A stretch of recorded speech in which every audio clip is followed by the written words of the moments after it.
agenda. New items for consideration, finance report. Emma. Should have reminded. That's okay. Yes. Do you want to use my presentation or Penny, do you want to use yours? I can find mine real quick. Okay, there you go. All right, so it's going to be the same format and similar information as previous month. We're going to talk about revenue and expense and then year-to-year comparison. The revenue we're sitting at about 4.5 million. Same as previous month. Auburn is doing really well, same as tax and sim, and mag is a little bit less, but not bad compared to previous years. Let's see if we next. That's before. It's supposed to come out of here. Thanks, Penny. On the expense side, so we're sitting roughly about 3.2 expense total, and it has breakdown of all the locations as well. It gives us net P&L year to date by end of. We don't have November number as whole yet because it hasn't been closed, but as of end of October, we were sitting at close to 1.3 million in the positive for P&L, so which is really great. So we're going to go to the next slide. We're going to talk about a little more breakdown. This is very similar as of September update as far as where breakdown comes from and the percentage. So we're going to jump to the next slide on comparison. I think folks are very interested in this. As far as comparison goes, as you can see, is exceptional compared to previous years.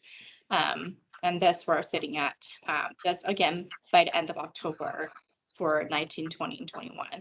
And the one last slide I think Eddie was asking about from the committee is projection. So we're projecting about 700,000 in the positive by the end of the year. And the reason this number might be lower than we think compared to 1.2 already or 1.3 already for the by the end of October is because we have various projects coming through that hasn't been charged yet, and that's about 500 to 550,000 we have planned. And I think Trey talked about through last meeting as well on why those are in dire needs and what they are for. As far as revenue goes, we use year-to-date numbers along with projections, same with expenses. So that's what I have for everyone. Any questions?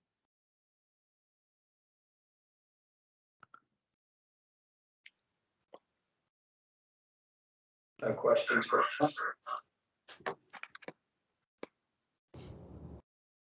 Yep. Okay, so thanks, Emma. Oh, sounds good.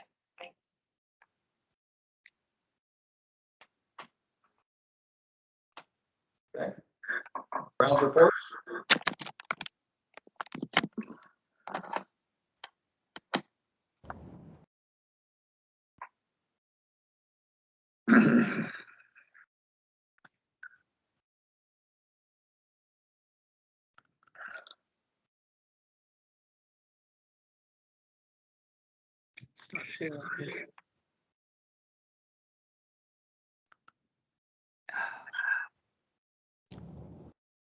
Shanna, can you give that report when it gets up? Sure. Not coming out. Oh,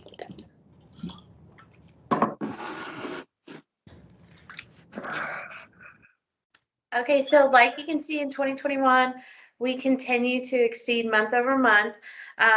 Throughout the year, we have always exceeded what the previous year's month has been.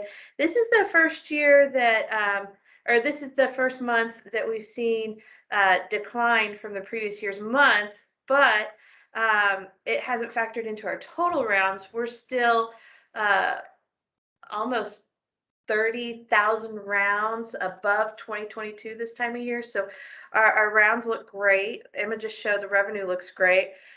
Cart rentals, that's also up from previous year to date. I think it's about 200,000 we're looking at there, 26%. Food and beverage is up as well. Auburn Hills has almost doubled what they did from previous year.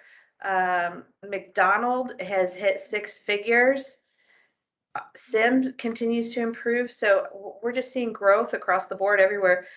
Monthly membership is where we have taken a hit from the previous month, and I think where we're seeing the biggest impact is with the young adults, and I think a lot of that just has to do with the time of year that we're in, and they're looking at the fact they might not be playing in the off season as much, so they're willing to take that hit and pay the $100 reactivation fee in the spring when they're ready to start golfing again. We've had a handful of adults and couple members that have transitioned to seniors.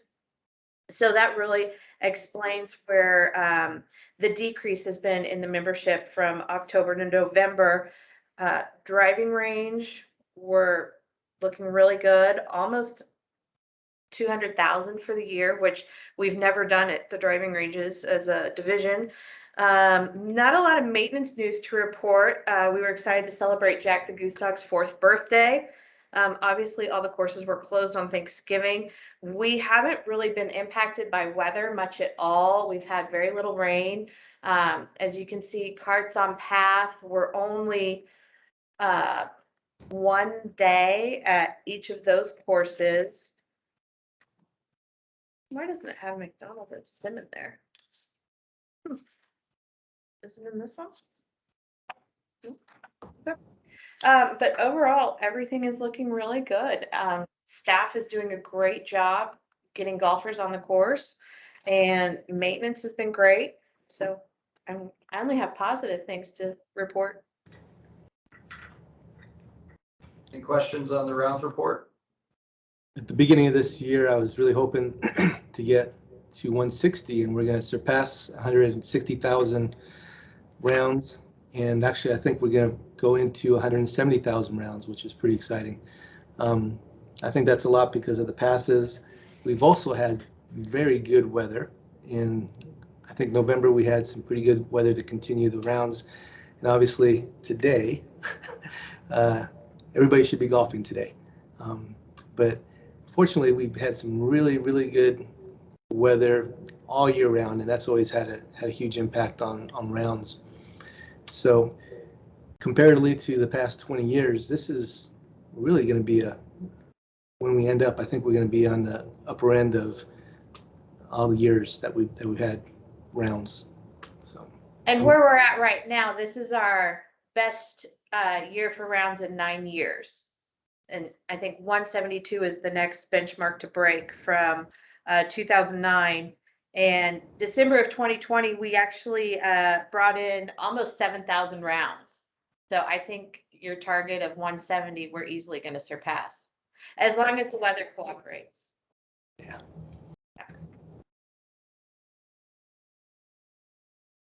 Any questions there? So on the heels of both of those reports, just wanted to give you guys an update on some of the projects and purchases that we made. As Emma demonstrated, some of those expenses have not hit yet, and some of those expenses actually are the purchases of the tractors that we purchased, or mowers. We've had 1 out of the 4 delivered, and we're expecting the other 3 to be delivered sometime in January or early February. It's part of that whole supply chain issue, and it's really kind of causing us a lot of grief because I really wanted to see those mowers in before the end of the year, but it sounds like those mowers aren't going to be in until January or February. Over at Tex, they're completing, or they finished the HVAC and are completing the roof on that work, which is really great. And then over at McDonald, the engineers have been putting in some extra work. They had to do some re-engineering of the ponds, and as you guys know, those ponds are collect water from runoff, so we can divert that from our irrigation and saves us money. So that's going to be happening in February as well. So those are all big ticket items, and I think I shared with you last time that all comes up to about $1 million that we're putting back into the golf courses. So those projects are still happening, and not as quick as I would like them to, but they're still happening. And then, as Emma demonstrated, we'll probably be anticipating somewhere about $700,000 in the good or in the black at the end of the year. So I'd like to use some of that money to go back in and make some other repairs and upgrades. And we'll get with the golf pros. We'll make a priority list of what those needs are, and we'll start putting a plan together to spend some of that money back into the golf courses, but and the superintendents as well. Obviously, we want to make sure that the golf courses are looking good, and we've been also working on a lot of the irrigation projects, so that's another big ticket item as well. So really excited about all those things happening. Mr. Dillmore? Thanks, Troy. Do you, on these purchases, like your mowers and that sort of thing, you only show that hit when they're delivered, or how does that work in terms of the flow from the purchase to showing up on your balance sheets?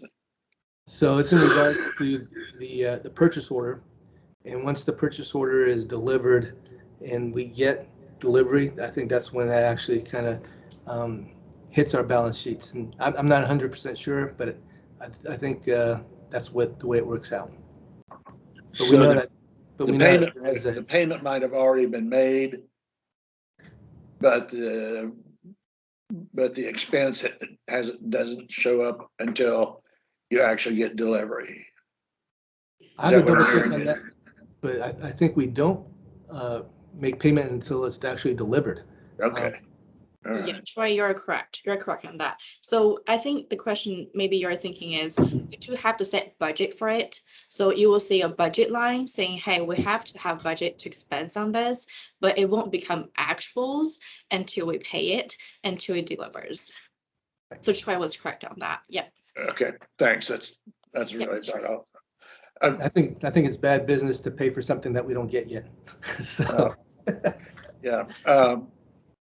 I'll defer the other questions, but I guess in light of what is being planned as far as spinning off golf, how are these major capital expenses going to impact the way you evaluate the proposals that you're receiving? So in general, all these proposals are for golf management, managing the property. It's still our property, and we're still responsible for the major upgrades, the improvements. So we have to come up with a plan of using the proceeds every year, whether it's us or whether it's a management company, to put that money back into the golf courses. On top of that, I'm working on this and trying to demonstrate this to the city manager as well as to council that there's even more needs that we need to plan for. And so one of the things that's always tough is to actually find more capital dollars to put back in, not just into the golf courses and not just into parks and recreation, but throughout the whole city, whether it's bridges, roads, library, fire department, and police stations. So we're in line, and I try to find ways to get further up in line so we can get more money to go back into the golf courses. So the amount of money that we get from our proceeds is never, ever going to be enough to meet all the needs that we have for all of our capital needs. We're looking at irrigation. I mentioned, and I think a lot of that, or most of the expenses that we're working on right now, is all about just the delivery system. The pumps taking the water out of the aquifers, but it's not actually the system that's actually out there broadcasting it, which is another piece that needs to be improved on. The facilities, the actual buildings, we're going to spend I think it's about $250,000 over at Tex on the roof and the HVAC. We need to do that 3 more times. And so there's so much more need in regards to capital than there is actually money coming out of the proceeds from the operations. And so to catch up, I'm working with the city manager. I'm trying to find ways of looking for opportunities for us to get more capital dollars to invest back into the golf courses. So how does that work with a management company? They're going to help us find what those needs are. We're going to help them. They're going to help us prioritize those things. And with their annual proceeds, we want to make sure that we find ways to spend that money wisely. And that's going to come from the pros that are still there, the superintendents that are still there. It's going to be very similar to how we do things right now. So we're going to have to work together to prioritize each one of those and spend our money wisely and be very strategic on finding the best bang for our buck. Does that answer your question now? Way more than I needed to know right now. Yes. Sorry. Well, with that said, if there's no more questions or comments, I guess we can just hop right into that discussion, the golf system management RFP.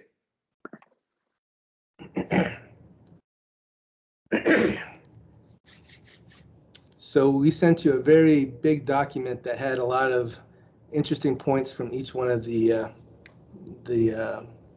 bidders, and I'm going to pop this up on my computer so I can follow along. Hey, Niall, I think you're sharing your screen right now. I'm not sure how you did that. That's pretty cool. I wondered what's going on here on my side too. So anybody got a? There you There you go. It's something All to right. do with the shared tray. Okay. See now, isn't that wonderful? You learn something every day.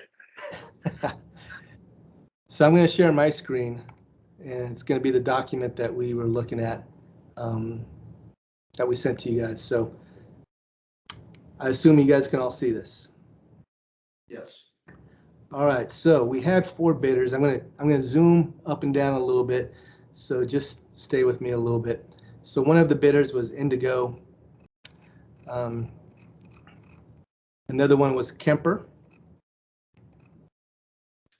The third one, Landscape, and I think the last one is Orion. There you go. So when we put the committee together, the committee consisted of several staff members, including the city manager, a person from the law department, a person from finance, a person from Parks and Recreation. Shanna Applehans was on the committee. And we also had a couple other golfers as well. So we had Anthony Jenkins, we had Greg Ferris, we had our president, Mr. Fonestock, and I'm missing one person. Michael Ward. Thank you. GAC. Yeah, and he's on the GAC. So we tried to make sure that we got good representation across the board. So part of the evaluation of this committee, they had these qualifications, and there was 4, I'm sorry, there's more, I think it was 11 qualifications that they looked at or were scoring on. And one of them was staff, one was the actual operations, another qualification was the firm experience, financial stability and capability, which was a little bit of their history. The actual fixed cost and incentive fees was something that they presented to us as well.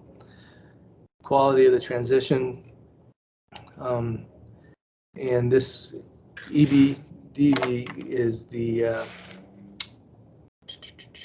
emerging disadvantaged enterprise, or it would be the disadvantaged business enterprise. And that's something that's really standard with all of our contracts, and there's a score in regards to how they can actually involve minorities or emerging businesses into the fold. Customer service, community outreach, and stakeholder engagement, which is something I want to talk about later on, is how does the community want to engage with the management company. And there's a lot of different ways to do that, but this is going to be really critical. And proposed marketing plan and use of technology. So these were the categories that they were graded on. And in general, I think they all did really, really well. There was a really interesting sessions that they came up and actually showcased with a PowerPoint or gave us some materials. And going through all this was really kind of interesting. Some had strengths in places and some had some weaknesses in other places. But in general, they were all really good. All of them could have been very capable of doing the job. But the one that really stood out the most for the whole committee was Kemper. And so Kemper was the group that was really one that shined through and was one that everybody was really interested in seeing and learning more about. So that was kind of an overview, and I'm going to pass this on to Mr. Fonestock. I'm going to go ahead and take this off my take it off my viewer, and then let you guys do it so you can steer. Yeah, no, thank you, Troy. So before I dive into the session that we had probably a month and a half ago now, I want to kind of rewind about 10 years. You know, we've always talked about potentially looking at private operator or manager of our golf courses. Now, again, that doesn't mean we're selling the golf courses. I look at it as outsourcing the management capabilities. Because if you think we're getting the most out of our golf courses right now, I think you're dreaming. There are tremendous opportunities that we have not been able to capitalize on for one reason or the other. And I think it benefits us as a group and as a whole, as a city, to see what else is out there and see what we can become. And if we want to truly be a destination, a renowned golf community, we need to have these conversations. So that's what has happened. We've gone through this process in the past, and it was brought up probably a couple years ago now. And there was a letter of intent that came to the city from Kemper, as you guys may remember. I think it was back in April or May of this year. They came to us with a presentation. It frankly knocked our socks off, kind of opened our eyes to what's possible. Well, with that being said, there was only one company there, and we wanted to see what else was on the table, whether it be using that as leverage or just seeing what else is out there, or the past political climate as to, you know, there's a big hoopla year and a half ago as, you know, the good old boys club. We wanted to be completely transparent through this process, and I believe the RFP process is a totally on the table, open book, you know, driver of this. So, you know, we sat down with, obviously there were 7 companies that initially put in their proposals. We narrowed that down to 4. We had all day, it was a Thursday, I believe, all day to talk to these 4 companies separately. And they were, as Troy said, they were all very informative. I think a lot of them did their homework, but it came back to I like to bet on people. Who's going to be running this show, and who do we trust ultimately, turning our operations and management over to. And quite frankly, Kemper was the only one that identified a regional manager that everybody knows around this area, and Chris Toohey. Chris Toohey would be the regional manager of our Wichita golf courses. As for those who don't know, Chris Toohey runs Sand Creek up in Newton right now. Sand Creek is one of the probably top 50 public golf courses, you know, certainly in the Midwest. It could be in the country. I'm not sure exactly. It could be a top 100. But if you've been up there, and I'm sure most of you have, you've seen the improvements they've made over the past decade, whether it be course conditions, you know, customer service, certain deals, cart rentals, pricing, whatever it may be. They have done a tremendous job. They've been the kind of the figurehead, if you will. And quite frankly, they've been pulling from the Wichita community for far too long, in my opinion. And I think Kemper, it was a unanimous decision. There's a rating scale, 1 through 4. It was a unanimous decision from everybody that sat in on those meetings that Kemper was number 1. Now, number 2 was close, number 3 was close, number 4 was close. But there were certain things that set Kemper apart. Whether it be they've done their homework for 6 to 8 months longer than everybody else, or if they prepared a little bit better. I'm not sure. I can't pinpoint that. Certainly there are things that we are working through financially right now that I'm not privy to. I think that's city manager and between the city manager and and Kemper right now. But what they proposed in that meeting was sensational. And again, I come back to, why did we go through this process in the first place? It's not because we want to put on our bulletproof vests and take heat from the community. It's let's grow our golf courses, be proud of our golf courses, something that is sustainable for generations to come. And ultimately, we came to the conclusion that Kemper would be our best bet to move forward as the managing and operator of our golf courses. So with that, I'll open it up to any questions, anything that you guys want to know. I'll do my best to answer, and Troy can hop in. If we don't have the answer at this time, we'll certainly do some homework and come back to you. And Niall, I wanted to address your email, and I did talk to Mark Manning, our finance manager or director, and he is in union negotiations right now. So unfortunately, he's not able to come.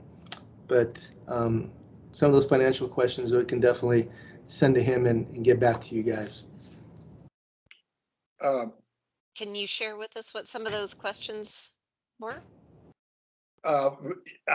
Yes, I emailed Troy this morning and said that in trying to better understand what the financial impact would be to Wichita, what's in it for us, what are each of these vendors going to provide for us, and what's going to be our bottom line.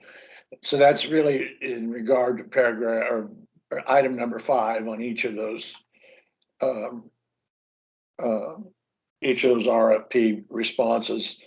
And I had suggested that we start with an assumption that Wichita, that the golf system is going to project $1 million in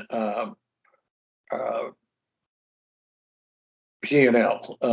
In other words, $1 million after expenses.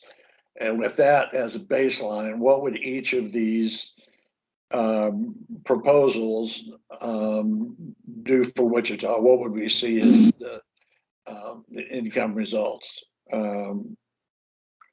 Just as a way, again, to better understand what each one means. They're all different, so they're all require some kind of individual examination. And so that was the basis of the email, was if we could start with some baseline, how would qualification number 5 impact given each of the proposed each of the proposals? Does that answer your question, Nancy? Was that?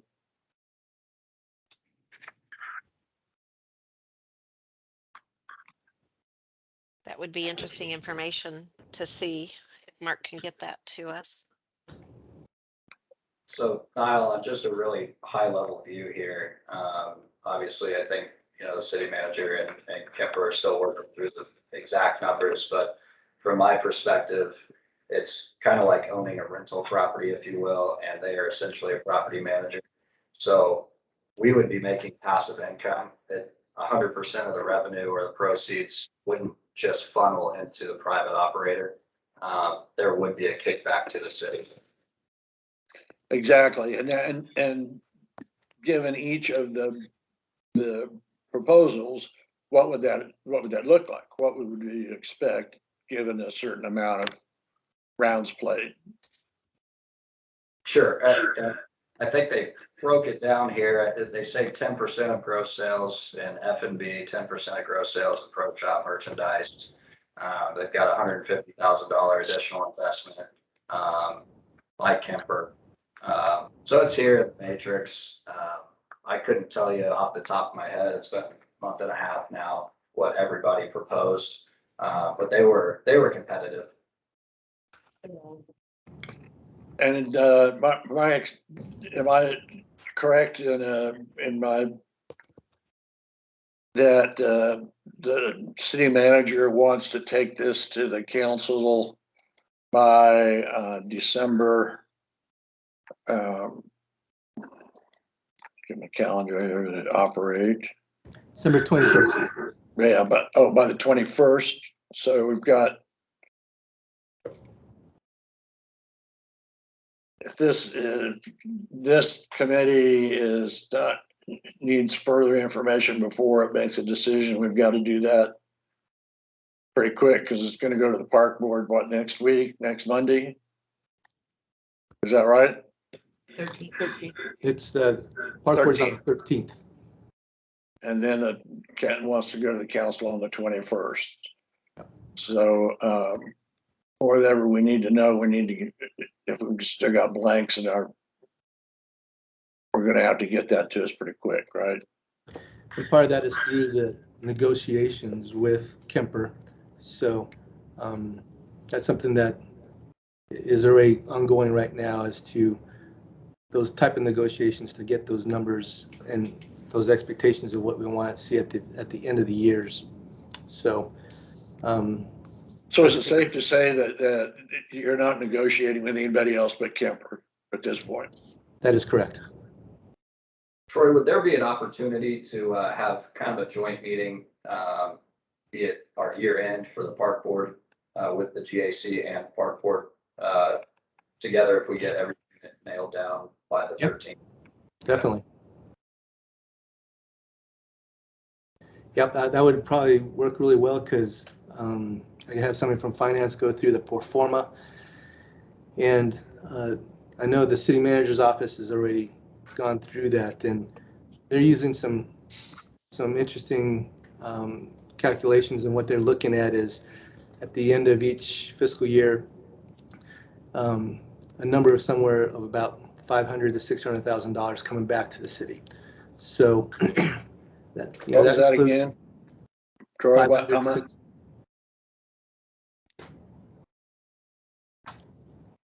Excuse me, can I answer that question? What was that? What was that number you just said? About $500,000 to $600,000. Okay, thank you. Okay, and that would be partly with all the add-ins of the gross sales of the food and the merchandise. The first year, it's only 1 year that Kemper's going to put $150,000 investment into the facilities, more so in regards to the food and beverage side of things. So I can ask our finance folks to make sure to be there at our meeting so they can step through what those calculations are. I have some questions. So often my questions are just ignorant, so I need to be informed. So under that number 5, all these cost, fees, and incentives, the city will be paying what is that, about $200,000 a year to Kemper, and then it says concession profit loss will come back to the city, or we will share 50-50 in the profit, wherein below it says that food we get this. I'm guessing that means the city would get 10% of the gross sales. Correct. And in the merchandising, what's the concession profit loss? What's that? How is that different from the 10%? I don't think it is. I think it's just an extra bullet point to demonstrate that there's going to be some combination of profit loss, that we would gain some profit from those individual sales. None of the other bidders provided that information or offered that opportunity for us. Okay. Is Emma still on here? Emma, how do you read that? I don't think she might have taken off. Yeah, her lights out. Okay. Her lights out, so. I just thought it was either, you know, some of these, the way they're bulleted, it doesn't always say who pays who. Because the first item is the city pays Kemper. The next two items, the gross sales and pro shop merchandise, is Kemper pays the city. And then the next thing is the Kemper puts in this $150 of investment. That isn't money that goes to the city. That's just the amount of money they're committing to putting into whatever they need to do to Primarily, spruce things up. yeah, primarily food and beverage, but other things within the clubhouse. Okay, and then it says other fees, the corporate management fee per visit. I didn't quite understand what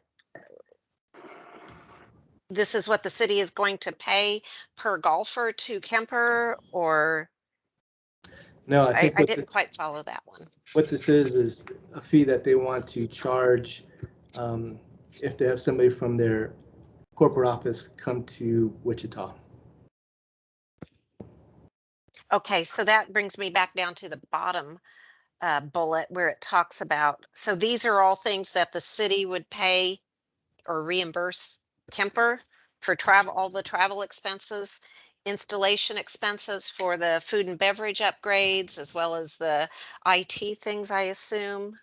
And the city is going to reimburse them for the marketing expenses and processing fees. So those are all things that still need to be negotiated. Okay, good. I'm glad to hear that. Because that doesn't necessarily mean that we're going to actually agree to that, but those are some of the things that they listed as possible fees. Okay. And so the way I look at this is that other fees, corporate fees per visit, this is if they need to make extra beyond their normal visits to Wichita, that they're going to charge back to the golf course. It's not necessarily to the city, but they're going to use the revenues that they're generating to pay for that. Some of the things in regards to their technology fees, there's $50 per Kemper Sports email for each staff member. And that's something that we do here with the city. There's fees that we charge for IT services. And so maybe there's a total of 16 emails that are provided throughout the whole 4-course system. So that would be a $400 fee that they charge to the golf system. Is that per year or per month? Per year. Okay. The POS installation, they're going to have to bring in their own point of sale system. And so obviously they're going to charge that to the revenues. And I think you would see this with anybody else. They just didn't list it, but this is what they listed. Because if it's one of the other firms, they're going to have those same expenses, and they're going to take it out of the golf revenues for that year. So. Okay. Let's see. Again, the marketing and advertising, $700 annual accounting software. Is that not a software that is purchased, a one-time thing, or is that? So my understanding is that this is their annual fee for maintaining the accounting system. Okay, all right. Sorry, go ahead, Nancy, sorry. No, if you had something to interject there, that's fine. I think all of this will be presented in the pro forma. And Sure. then at that point, we can make a decision. Are they being conservative? Are they reaching a little bit in certain spots? But it's going back to what Troy said. If they are showing a $500,000 to $600,000 kickback to the city, I think that's, I haven't seen the pro forma yet. That's something that I'm looking forward to seeing on hopefully the 13th of this month. But that's something that we can delve into and see, okay, does this make sense here? Does that make sense there? And then at the bottom of that, what is our ROI coming back to the city? Right, right. I, I don't remember numbers from Kemper's original proposal back a couple years ago, or whenever that was. But I am remembering that I thought that their anticipated revenue was very optimistic. Having said that, and now observing this year's um, revenues, it's sorry, that's a different maybe it isn't that optimistic. And I know with food and beverage bumping up substantially, I know that that's going to make a difference as well. So is this 500 to $600,000 coming back to the city? Um, uh, that is so. That's about what we were going to be making this year, minus the $200,000 we would be paying them, right? That's pretty close to it, Yeah. yes. And one of the things that why we're doing so well this year is because of um, the low staffing amounts that we have. So we sacrificed keeping those staffing numbers low, not on purpose necessarily, because we had restrictions on hiring, and then there's just a difficulty to get people hired, which is another great thing because these guys have folks that can come in and Yeah. actually start working right away.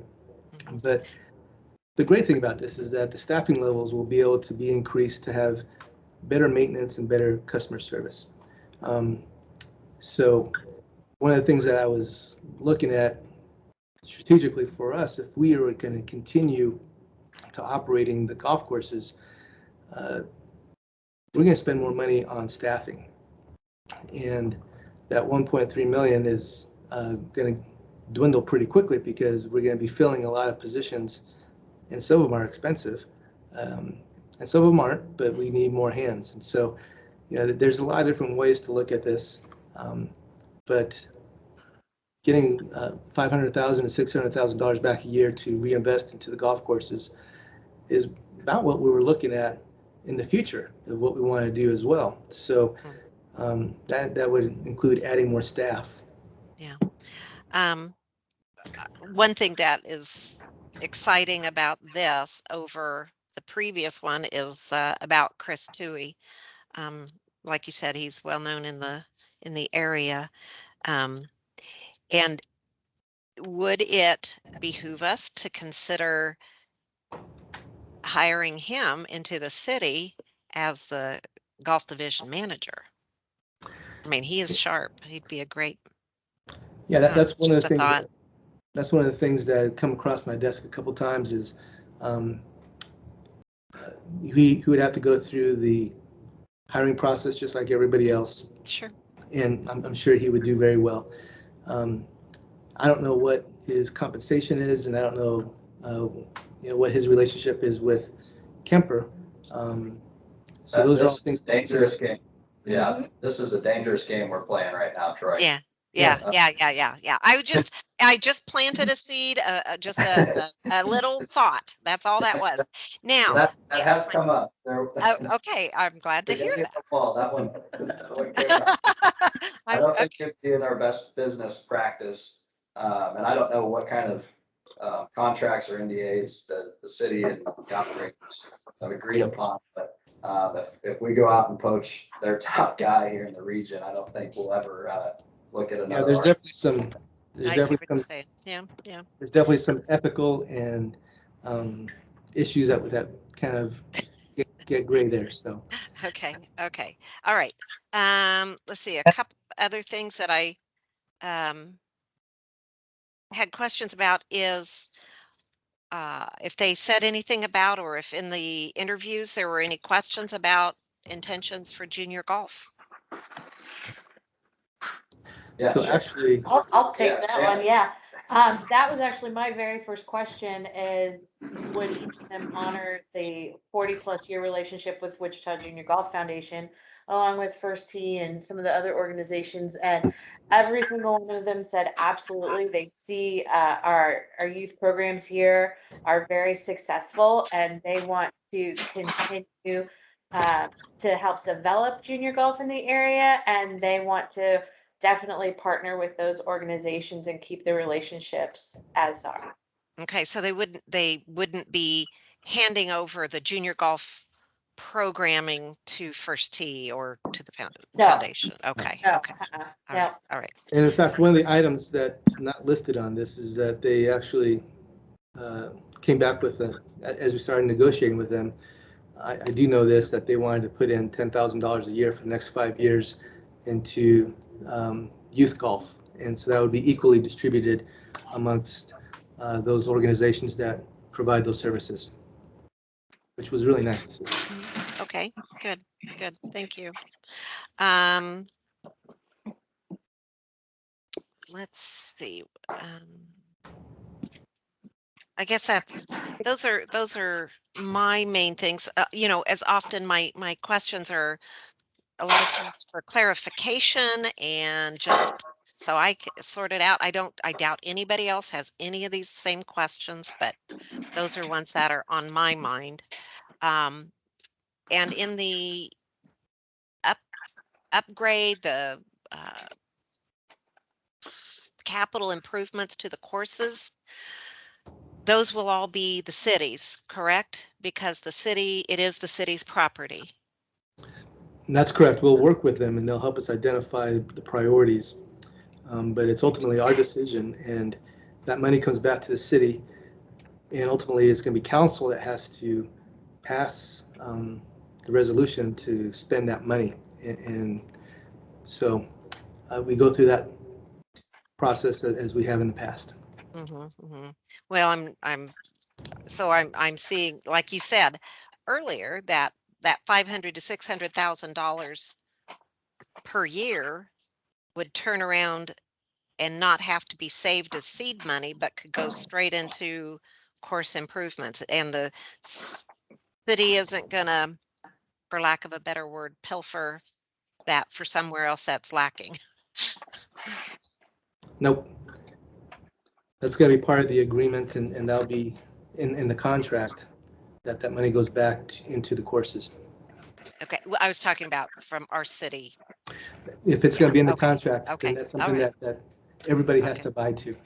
All right, okay, Because Kemper's going to want to make sure that we're putting money back into the golf courses, because if not, they're going to lose money. Yeah. So they have a vested interest in making sure that that happens as well.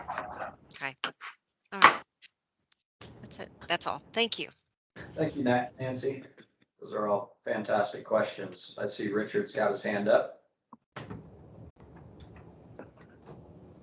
Yeah, I just for clarification, when we did the search that ended up hiring Troy Hendricks, Chris was the top candidate, and he couldn't work for what we wanted to pay. So we've already been down that road, and I think he is dynamite. But as far as the reduction in the income.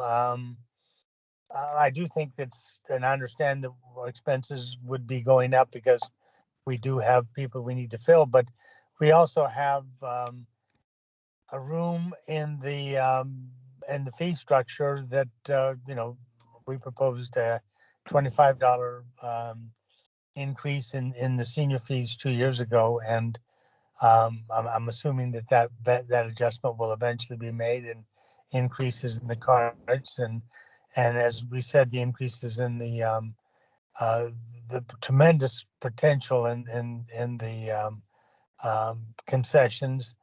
So I do believe that 500 to 600,000 right now is conservative.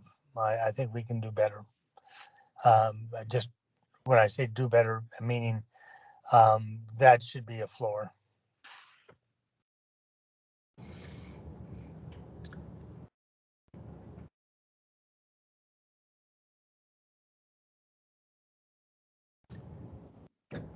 You got me thinking a little bit there. A lot of it is really dependent on the amount of rounds, and obviously, the more rounds, the more money we get back to reinvest. The less rounds, obviously, the less. So Kemper or whoever we hire would want to come up with a strategy to maximize that, to make sure that the golf courses are as good as they can be. So, it's in their best interest to make sure that that happens. And so hopefully, and hope is not necessarily a good strategy, but when it comes into negotiating the contract and we put things in the contract, that we can hold them accountable for some of these expectations. Kyle? Thanks. I want to go back a little bit ago when Troy, you said that did you say you expect about $600,000 as it being the city's take using the Kemper model? Did I hear that right? That is correct, between 500 and 600,000. And you base that on rounds played as and the number that you used for that, was that contemporary to what we're doing now? I think it was a little bit more conservative. I didn't actually do that calculation. It was the city manager's office that did it. And they were looking at comparable rounds, comparable rounds from years past, not necessarily the rounds that we're looking at right now. So I think it was a little bit more conservative in regards to the amount of rounds. Also, the expectation that they're going to have more staffing and they're going to have a little bit more expenses because we need that to go back into the golf course for their daily operations. And that 600,000 is net to all these fees that they're going to want for like the $700 for marketing, advertising, and accounting software, and their $50 an email, their travel expenses, their 10% of food and beverage and pro shop. All of those are calculated into that $600,000 figure. Is that right? I'm going to go back and say 500 to 600,000, but yes, that's my understanding as they looked at the pro forma. So, and that's what Eddie had talked about, that I would like somebody from finance at the next meeting to step through and kind of give that example. Ideally, a joint meeting on the 13th with the GAC and the park board. And the finance department. Yes, yeah, finance giving the presentation. Okay, one last question for the day is, what's your reaction to the responses that you're getting on your forum? Yes, thank you. Thanks for that. Yeah, I'll take this one. I read through, I think, all of them up to probably 2 days ago. A lot of the questions or a lot of the concerns, I guess, I think they're just miscommunications between us and them. Whenever we say private, like private operator, private manager, their automatic instinct is to go, well, they're selling it to a private developer, and then their mind goes to the worst case scenario. Oh, they're going to sell the golf courses and turn it into homes or whatever it may be. But there's a lot of miscommunication out there, and I hope, I think this meeting was pretty informative, given that we were able to share more than we have the past couple months. That you guys would be able to send this to all your buddies that you play with, anybody that has questions or concerns, whatever it may be. And then we're going to also be making videos as we have the past, I think it was 2 weeks ago, 3 weeks ago, when Michael and Troy and I sat down and had kind of a discussion. We're going to continue to make those informative videos. I think we made one today, if I'm not mistaken. We'll make one next week, next Thursday as well. Feel free to send that information to your buddies that that may not understand this process, and they may, you never know, that they could have a bad taste in their mouth from a previous RFP, or just the whole process of a private operator and what they do. This is a pretty standard process in my estimation, and all these numbers we're looking at here on Kemper's, they're totally standard.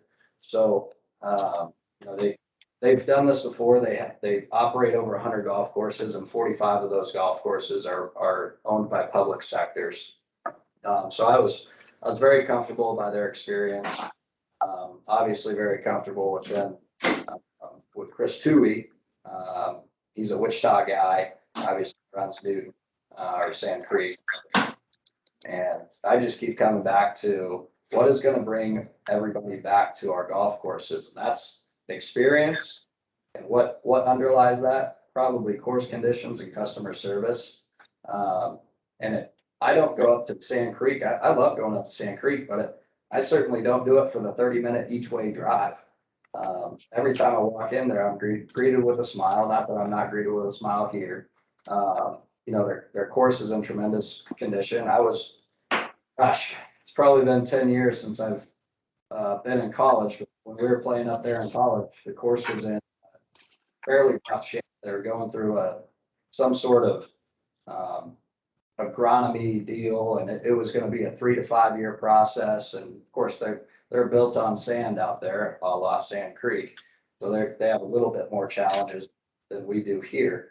But you know, ultimately, it got to be an absolute destination golf course, and I see some of the conversations happening in the forum about somebody brought up Sand Creek. And I was like, well, if we could only let them know that we're talking to Kemper, and you know, they're using that as kind of the high standard. To address Richard's concern about raising prices, there will be a different pricing mechanism than we're used to. But that's going to be pretty common no matter where we go. Whether it stays with the city, we're going to have to raise prices to keep up. Cannot continue to you know,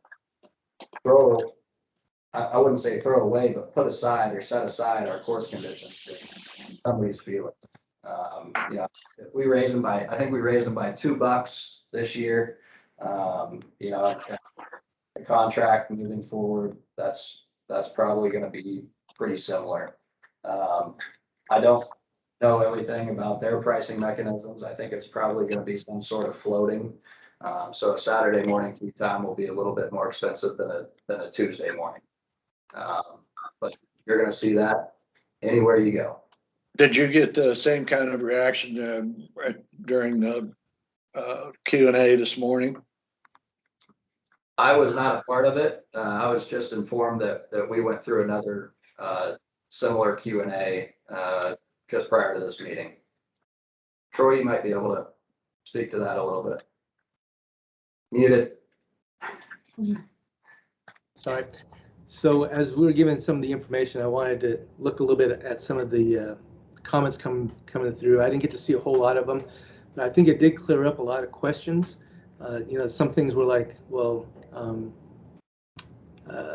I think one of them was, where's the money been? Actually, I talked a little bit about the investments that we've been making, because a lot of people don't even realize that the city's put in $1 million into the 4 golf courses this year with the equipment and the repairs to the irrigation system and upgrades to techs and over at McDonald. So it's really interesting that perception is their reality, and we need to explain it to them and give them information and educate them. And so I think that was really positive today, and we're going to do it again and just keep educating people about what and how these golf courses operate now and what it could end up being if we go with a management firm. I think the forum's been very helpful as well, so that we can address some of those concerns. I think there are probably 3 or 4 topics that were the major players there. If we can sit down for 15 or 20 minutes and kind of address some of those concerns that are rising to the top each week, then that's going to alleviate some questions, if you will.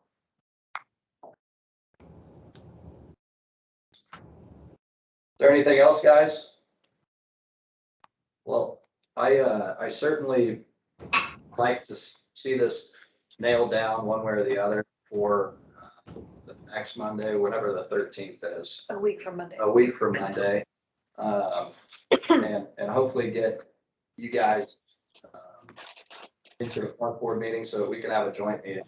Answer questions.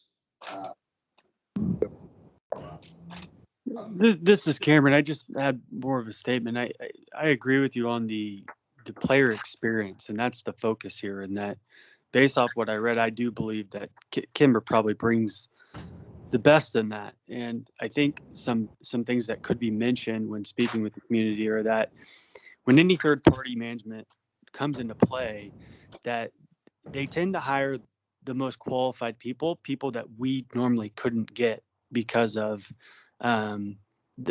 pay. And that these people, yes, they're going to help manage our courses. How can they afford them? Well, they're managing multiple courses, not just ours. That's why they're traveling in. So their expertise and their knowledge is just far more because of their experience in dealing with different climates, different grasses, all the above. Not that I'm an expert, but that's why a lot of organizations, even in healthcare, bring in third parties because they're the experts and they can't handle everything on top of this. So I'm very supportive of this. I think it's a great idea, and I agree. Sand Creek is a standout course, and I don't play there. I don't enjoy the 30-minute drive, yet I still make it. So very excited and glad you guys put this together. So thank you. Thanks, Cam. Nancy, I see your hand up.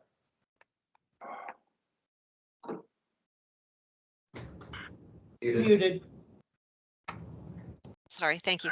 At one point, there was some conversation about a golf leadership board that could possibly be a sounding board or an input to run fees and issues within the community and the consumers of the courses. Has that been thought about? Nancy, thank you for reminding me about that. Yes. So each one of the four proposals, they talked about having some kind of advisory board or some type of user group that would meet on a regular basis and work with them, bringing up concerns or questions and address situations. And so it could be this group, it could be something similar to this group, but all of them really wanted to get some kind of involvement from the golf community. And so we have this system in place already. Like I said, it could be this, it could be something that's a little bit different. I know there's been some different ideas about who would represent the golfers and how would they interact with third-party management company, but we would find a good way that works for all you guys. So. Niall, I saw your hand up next, and we'll go to Richard.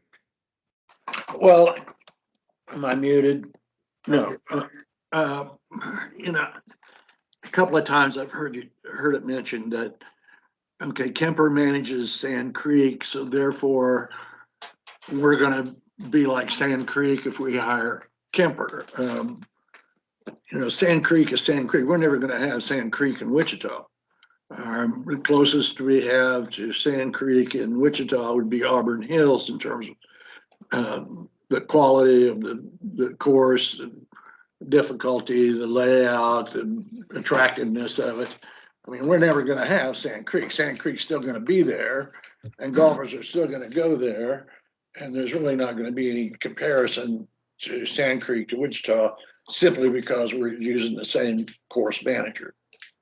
I disagree with that, Michael. I'll let you hop in as well because I know you and I share the same sentiments here. Sure, we're not going to have Sand Creek because of simply the layout. They've got a ton of land, and you're right, Niall, that Auburn Hills would probably be our most comparable. But we've got 3 other great golf courses as well that if they put the right mechanisms in place, they can be successful on their own, whether it be Mac Park, Sim Park, or Tex, and Auburn for that matter. So I think each course has its own character, and it needs to reflect that. We don't need to be Sand Creek. I'm just saying that Sand Creek has been successful because of the processes put in place by the management company. Michael, I'll let you kind of tack onto that if you would. Yeah, I will. And Cameron, I liked your comments, and Niall, I was thinking this as that question was getting asked. And look, I won't touch on the financial part because there's still a lot to come, and you know, we'll find out all of that as the city manager kind of wraps up that process. But here's why I'm on this committee from the start, and you know, why I was honored to be on the proposal review committee is as an individual, as a golfer, and as a long time golfer of mainly Mac Park, but all of the city golf courses. In my opinion, there was room for improvement for all of them in the niche that they operate in, which is not to be Sand Creek Station. It's not to be Wichita Country Club. It's not to be Prairie Dunes. It's to be as good of a municipal, open to the public, affordable to the public golf experience possible. It's pretty good right now. You know, cost wise, it's really good. It's probably too good. And the people who would say that it's not, probably sit with their buddies and rib each other about how good it actually is. So I think where we're at is decent, but I would make the statement that I've always been open that it has room for improvement and plenty of room for improvement. And that is exactly what I went into the RFP process thinking. And when I walked out of the door, my thought process was not only could Kemper have done it, but probably one of the other companies could have done it as well to make it that much better. And so I'm a big believer that it doesn't need to be Sand Creek to be what it can as far as maximizing the niche that it operates in. And so I think Kemper stood out above and beyond as far as process, which is huge, customer experience, and then their approach to the customer experience through the 100 other courses that they manage that can be somewhat turnkey to our kind of uniqueness here in Wichita. So I'm very passionate about the city golf courses and the fact that there's room for improvement. And I left that meeting thinking that Kemper is the group to do that and make it the best for Wichita public golf, not to try and mirror somebody else. That's long-winded, but that's what I was thinking as Cameron talked and Eddie talked and now as you talked as well. Richard?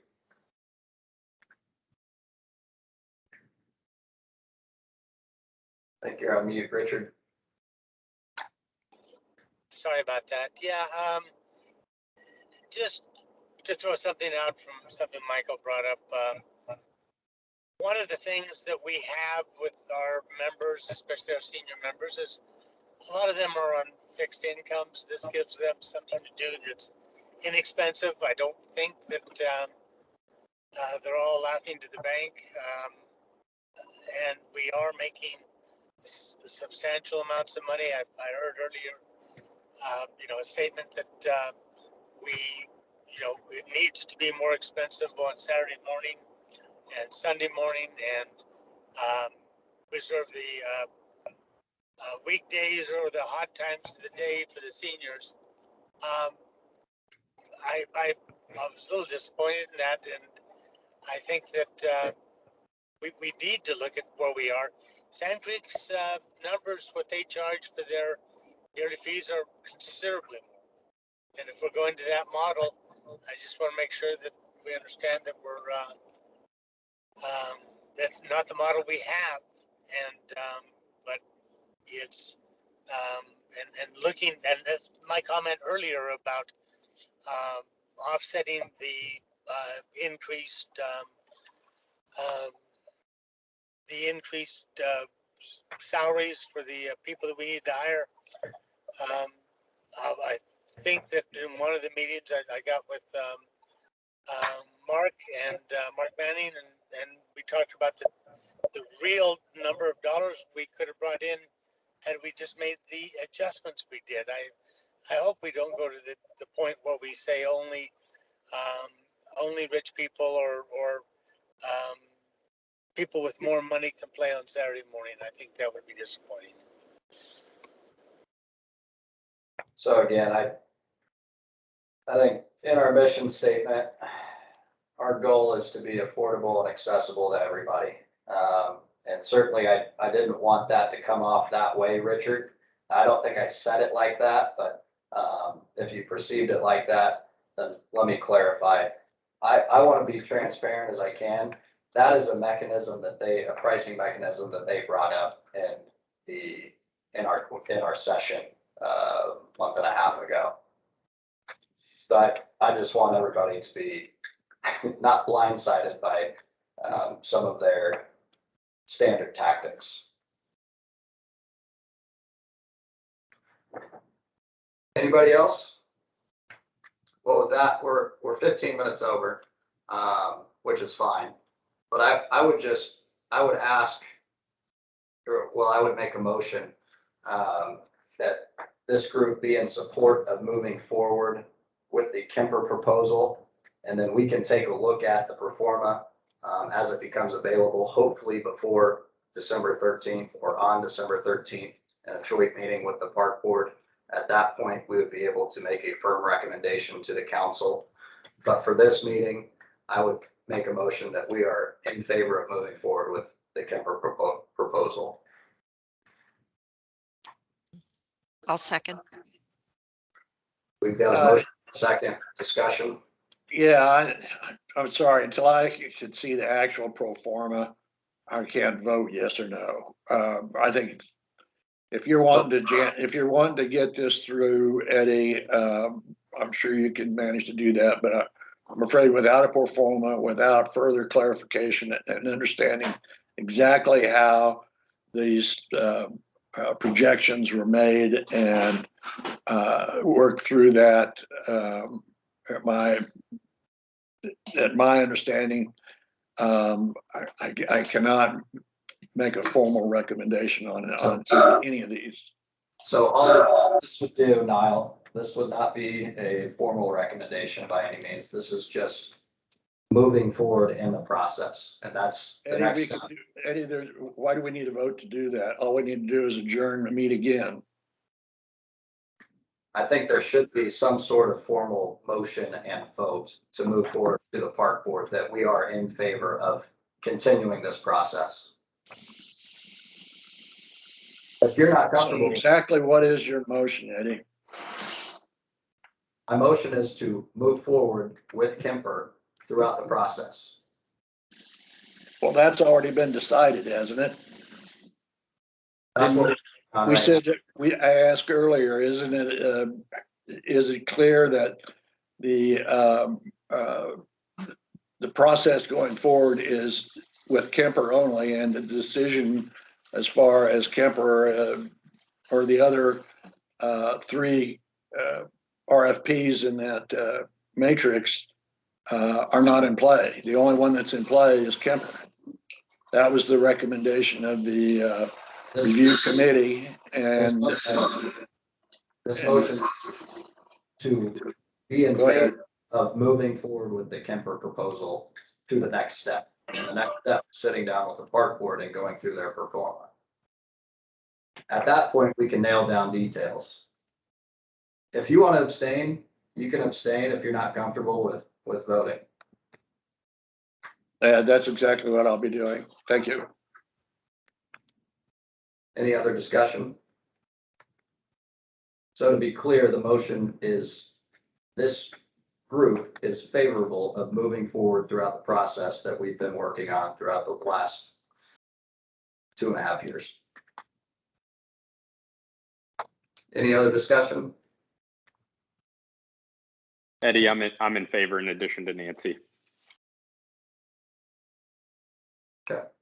All in favor? Aye. Aye. Aye. All opposed?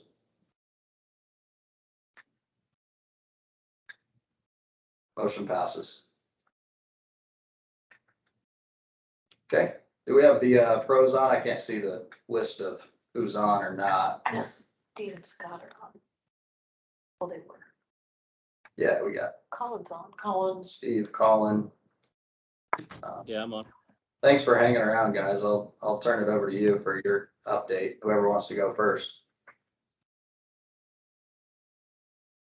Colin, why don't you go first?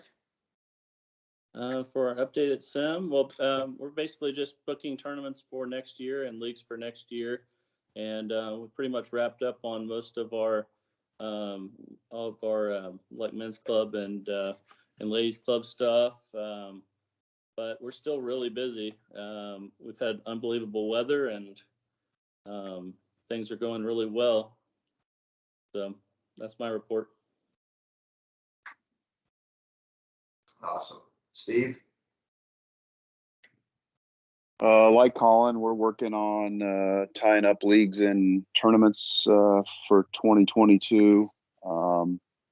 Looks like we're going to have a record year, hit probably 50,000 rounds, which is most in the 9 years that I've been at Tex. Other than that, they're finishing up. My AC unit is completely been repaired. We're kind of halfway through the process of having the roof redone, so I'm hoping here before it gets cold they'll have that finished up. And like Collins, yeah, the demand is high, and with good weather we're still rocking and rolling with the rounds. Good deal. Scott? Well, like the other two, another record year. Last year's the first year that this facility, Auburn Hills, broke 30,000 with 36,000 as of today through the Rams report. Through the month of November, we're at 40,200. Probably going to eclipse 42,000 rounds this year. As for planning for next year, we did somewhere between 36 and 44 outside events and tournaments this year. Probably have equal that many or more for 2022. So things are shaping up for 2022 as far as outings and events. As far as leagues and stuff, so 15 to 20% increase in every league that we had this year. So hopefully same thing next year. Awesome.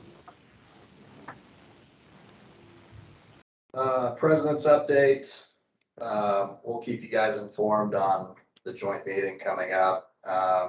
Given that the numbers are approved, nailed down, whatever you want to call it, get you guys a meeting invite to the park board.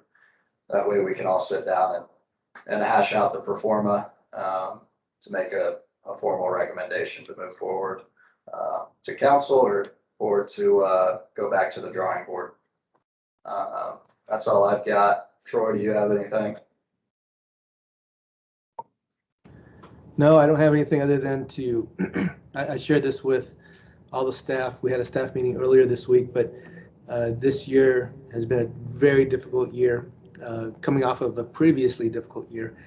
And they're doing great work, and I really admire the work that they're doing. So it's really hard to keep going full speed without a whole lot of resources. But the great thing is that a lot of that money is coming, or all that money is coming back into the golf courses to make some improvements. So I'm really happy about that.